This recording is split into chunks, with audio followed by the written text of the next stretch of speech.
হাতে আর মাত্র কয়েকটা দিন বাকি, তারপর বাঙালি মেতে উঠবে সব থেকে বড় উৎসবে। আর সেই উৎসবকে ঘিরে জোর কদমে চলছে প্রস্তুতি। কোথাও মণ্ডপ তৈরি করতে ব্যস্ত পূজা কর্তারা, আবার কোথাও প্রতিমা গড়তে ব্যস্ত হয়ে পড়েছে প্রতিমা শিল্পীরা। আর তার মধ্যে জয়নগর থানার উদ্যোগে প্রায় জয়নগর এলাকাতে 145টি সরকারি অনুমোদিত পুজো অনুষ্ঠিত হয়। তার মধ্যে বেশ কয়েকটি পুজো আছে যা কলকাতার সাথে পাল্লা দিয়ে থিমের থেকে শুরু করে নানা রকমের মণ্ডপ থেকে প্রতিমা সেজে উঠবে।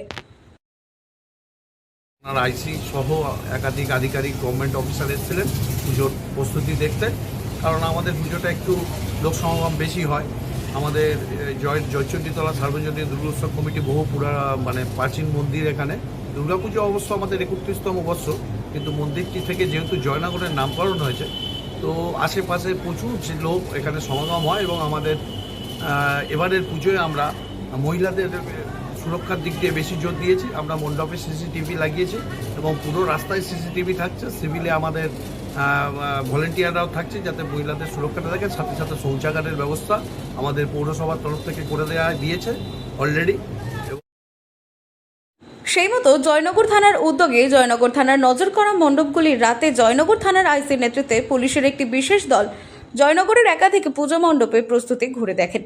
মণ্ডপে প্রবেশ এবং বাহিরের পথ ঠিকঠাক হয়েছে কিনা, মণ্ডপ চত্বরে গাড়ি পার্কিং এর ব্যবস্থা রাখা হয়েছে কিনা, এছাড়াও মহিলাদের শৌচাগার সহ একাধিক বিষয়ে খতিয়ে দেখেন পুলিশ আধিকারিকরা।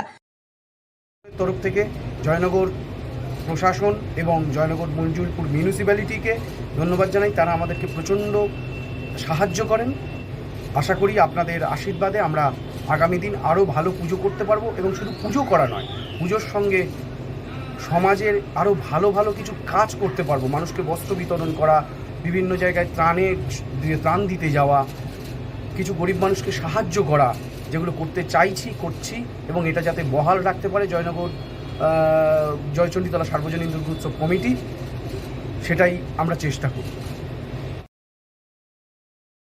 যদিও এ প্রসঙ্গে ক্লাব কর্তৃপক্ষের দাবি আমাদের মোটামুটি সব ধরনের পরিষেবা তৈরি আছে, তাও পুলিশ এভাবে নজরদারি করায় যদি কোনো রকম ছোটোখাটো সমস্যা থেকে থাকে তা আমরা পুজোর মধ্যে মিটিয়ে ফেলার চেষ্টা করব। দক্ষিণ চব্বিশ পরগনা থেকে সুমন সাহার রিপোর্ট, লোকাল 18 বাংলা।